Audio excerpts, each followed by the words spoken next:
Hello, everyone. Charles Watts here. Welcome back to Inside Arsenal. I hope the week is going well wherever you're watching or listening to this around the world. And it's done. It's dusted. International break. Big tick next to it. No more of them until the summer. Hallelujah. Thank God for that. And whisper it quietly, but I think Arsenal have come through it unscathed. Obviously, you had the injuries at the start where some players pulled out. We wait and see how they are. But in terms of the players who actually played and were involved, there's a lot of injury relief around Arsenal right now as players start returning home. Barring anything that's happened that we don't know about, the likes of Declan Rice, Martin Odegaard, Jakub Kiwior, Kai Havertz, William Saliba, who all started last night for their countries, are all coming back injury-free and should be fine for Sunday's massive game. So we'll talk about that in today's show. Definitely big relief for Mikel Arteta. You would have been watching, I'm sure, sort of hiding behind the sofa yesterday, waiting for any sort of alerts through his phone about how his players have got on. But it seems like they are all okay.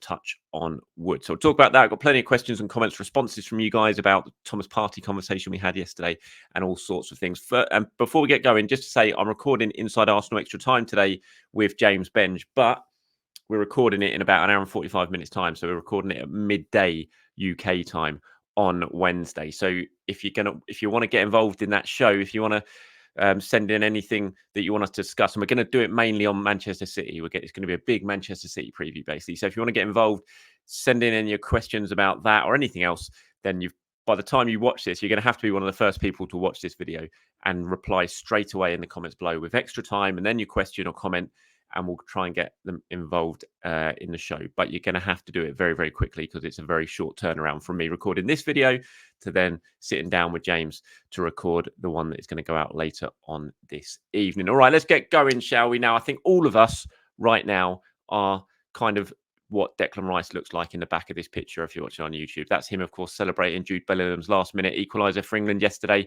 against Belgium at Wembley. Southend did a 2-2 draw, which meant Declan Rice did not lose his first game as England captain. You can see how happy he was by that picture there. Probably a lot of relief and pent-up frustration. I actually thought it was a really good game, England-Belgium. I thought for an international friendly, which meant nothing, basically. I thought it was a really decent, entertaining game. I thought both teams played well. I thought England played pretty well, considering all the injuries they had and the players who were involved and weren't involved. I thought it was a decent game. I thought England absolutely deserved their draw. They kept going. Fair play to him. Jude Bellingham popping up with that equaliser.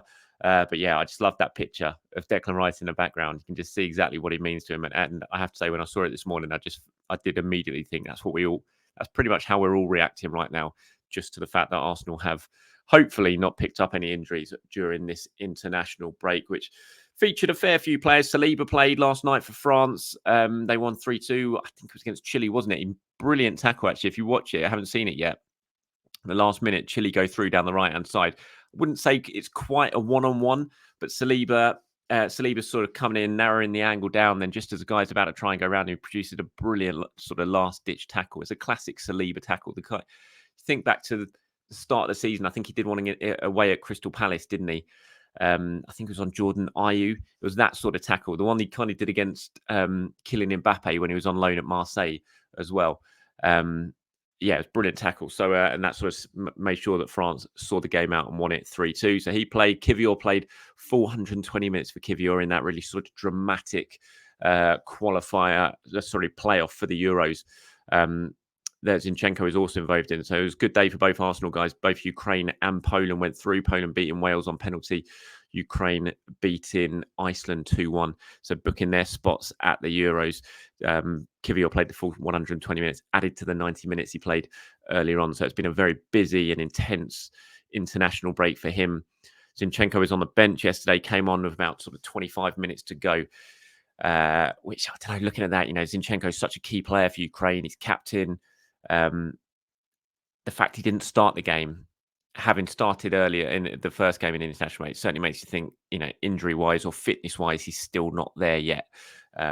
But still, good day for him. And if you're watching on YouTube, you can see the picture of him celebrating what was a really big win for Ukraine to go through against Iceland. So yeah, injury-wise for Arsenal, it just seems like everything is sort of gone as you would have hoped during the international break. There were the worrying bits at the start with Saka, Gabriel, withdrawing from their squads. The game against Manchester City is going to be really, really interesting. John Stones limped off for England yesterday. I think it was after 8 minutes. Definitely didn't make the 10-minute mark. And this follows on from Kyle Walker limping off in their game against Brazil a few days earlier. Now, all the conspiracy theorists are certainly expecting both of them to start. And that it was a bit of a ploy. We'll start the game, make it look like we're not pulling out of the internationals, but we'll both limp off before half time. I can't imagine that's true. Gareth Southgate was speaking about it afterwards and got a bit spiky in his press conference about the questions of did you really need to start John Stones in both games, given how important games he's got coming up for Manchester City. Southgate said, we measure everything, and the first game for him wasn't a game that was a high level in terms of intensity. We have done exactly what Holland did with Virgil van Dijk tonight, what Norway did with Erling Haaland and Martin Odegaard, starting them again. Holland started Ake again. It only ever seems to fall on us when there is a question around that. Of course, we are disappointed if he's got a problem. It seems to be in the abductor area, so we'll have to wait and see. John also came in on the back of not having played for 2 weeks, so it's not an overload situation. I hate sending players back to their clubs if they are not fully fit. So we'll have to wait and see what Manchester City say about Stones and Walker. I don't know when Pep's press conference is on Thursday or Friday. I imagine Mikel Arteta's is on Friday at 1:30 at London Colney. So we'll get updates from him in terms of the latest team news ahead of the game on Sunday. Akanji didn't play for... I've totally forgotten who Akanji's national team is. Who does Akanji play for? I've totally forgotten who Akanji plays for, but he didn't play. They were playing Republic of Ireland, and he didn't play. He didn't start in that game. And the manager said that he had some sort of issue as well. So I'll have to wait and see. But certainly defensive issues seem to be mounting up a little bit for Manchester City. Remember, there's no Ederson. Well, there hasn't been any Ederson for a while, although it is expected he will be okay to play against Arsenal on Sunday. So a few injury issues for Manchester City. For Arsenal, we'll have to wait and see on Saka, on Gabriel, on Martinelli as well. All three of them obviously not involved for their national teams because of injury. Martinelli with that foot injury, Saka and Gabriel both pulling out, having initially sort of met up with their squads. We just have to wait and see. I wish I could tell you right now what the very latest is on them. All I know is that Saka, it was very much seen as a precaution, slight muscle injury, and the hope was he was going to be fit and fine to play against Manchester City. Gabriel, it was similar. Martinelli, obviously, there's a significant doubt over Martinelli given the fact he was on crutches against Porto. And Arsenal doing their best to get all three of them involved. But I think all three of them will probably be a pretty late decision this week. They'll all be sort of assessing them at London Colney as we speak. Arsenal put out some training pictures yesterday, but obviously none of them were in those training pictures. Even if they were fit, it wouldn't be in them because Arteta will be marshalling them very, very closely to ensure that there's no clues given to Manchester City in terms of who could feature in that game. Right, moving on to some of your questions and your comments then. These are plenty of responses to yesterday's show where we've sort of debated the merits of Partey starting against Manchester City or keeping him with Jorginho. I was saying I just feel a little bit that Partey is just not going to be ready to throw him straight in against this Manchester City side, even though he played behind closed doors for just over an hour in that match against QPR last week. It still feels a little bit early to throw Thomas Partey in. Guna8375 has got in touch and says, anyone saying Partey needs to start before Jorginho are playing Football Manager. One is match fit and has game rhythm, and the other has neither and can't be trusted to even make it to half-time. Arteta will set the team up accordingly to the strengths and weaknesses of an individual player within the system he deploys. I want the team that's been doing the job since January. Kivior and George will do nicely. Harron says the game will have been perfect for Partey, but I think Jorginho must start because of Partey's less game time. Jorginho starting also means Rice must be played behind him. Simon says people calling for Partey to start against City is embarrassing. He is nowhere near ready. Also, Jorginho isn't going to be hounded by Rodri. Rodri doesn't do the pressing. Embarrassing. Stop it. And Helicopter School says fully fit Partey is better than Jorginho, but you just can't select Partey to play such an intense game with hardly any game time post-injury. He is still not fully fit. He comes on if we're trying to shut up shop towards the end. And I have to say, all these comments I agree with. I just think it would be too much of a risk to throw Thomas Partey back into this game of all games. By all means, if he's ready for half an hour, you give him half an hour in the second half, and that could be absolutely crucial. He could come on and be really, really important to the game still. But I just think starting him it just feels like too big of a risk to me, unless they are absolutely convinced he is ready to go. I saw Thomas Partey speaking.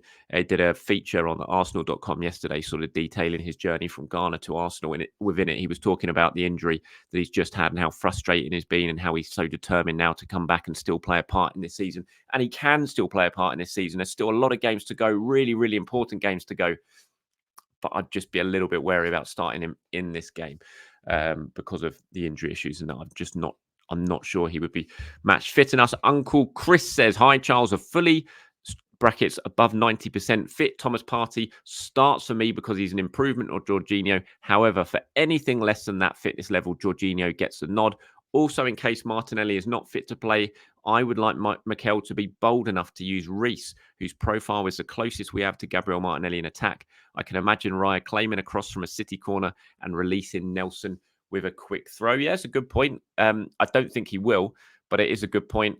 You go back to, what game was it? It was Brentford, wasn't it? A couple of those sort of long throwouts from Aaron Ramsdale was in goal, releasing Leandro Trossard in those games. And Trossard just didn't quite have the pace to see the counter-attack through. And if that had been Gabriel Martinelli, he would have definitely been getting at least a shot away on those occasions. We've seen that sort of link up between Raya and Martinelli, the quick throw out being so important to Arsenal in terms of the way they play and in terms of the way they counter-attack. And you would think in this game against Manchester City, they're going to get opportunities to counter-attack because unlike most games this season, they're not going to see that much of the ball. City are going to dominate possession. It will happen. You know, I think Arsenal will go there and look to get on the ball a lot because they have the players to do it now. But even having said that, I still expect City to largely dominate possession. It's just what they do, especially at the Etihad.